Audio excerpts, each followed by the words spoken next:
17 ডিচেম্বৰত তিৱা স্বায়ত্তশাসিত পৰিষদৰ নিৰ্বাচন দল সংগঠনৰ প্ৰচাৰ তুংগত কংগ্ৰেছ দলৰ হৈ প্ৰচাৰ চলালে কণ্ঠশিল্পী বাবুৱে এইবাৰ পেডেল মাৰি মাৰি নহয় পেডেল মাৰি মাৰি মাৰি মাৰি মাৰি মাৰি ও ভন্তি চাইকেল চলাই যা কণ্ঠশিল্পী বাবু বৰুৱাৰ বাইকত উঠি কংগ্ৰেছ দলৰ হৈ প্ৰচাৰ তিৱা স্বায়ত্তশাসিত পৰিষদৰ নিৰ্বাচনৰ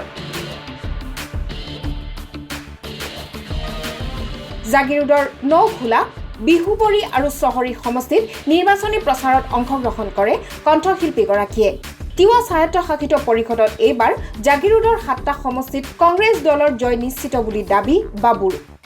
আসলতে মই জাগিৰোডত আজি আহিছোঁ প্ৰচাৰ কংগ্ৰেছৰ প্ৰচাৰৰ কাৰণে তো খুব ভাল লাগিছে ৰাইজৰ যথেষ্ট সমাদৰ পাইছোঁ সহযোগ পাইছোঁ মই ভাবোঁ আমাৰ জাগিৰোডত এইবাৰ কংগ্ৰেছে জয়ী হ'ব হাজৰিকা নহয় আৰু কোনোবা হ'লেও ইয়াত কংগ্ৰেছক হৰুৱাব নোৱাৰে এইবাৰ অৱশ্যে ভোট গণনাৰ পিছতহে গম পোৱা যাব কাৰ জয় হয় নিউজ ডেস্ক এনি ভাৰত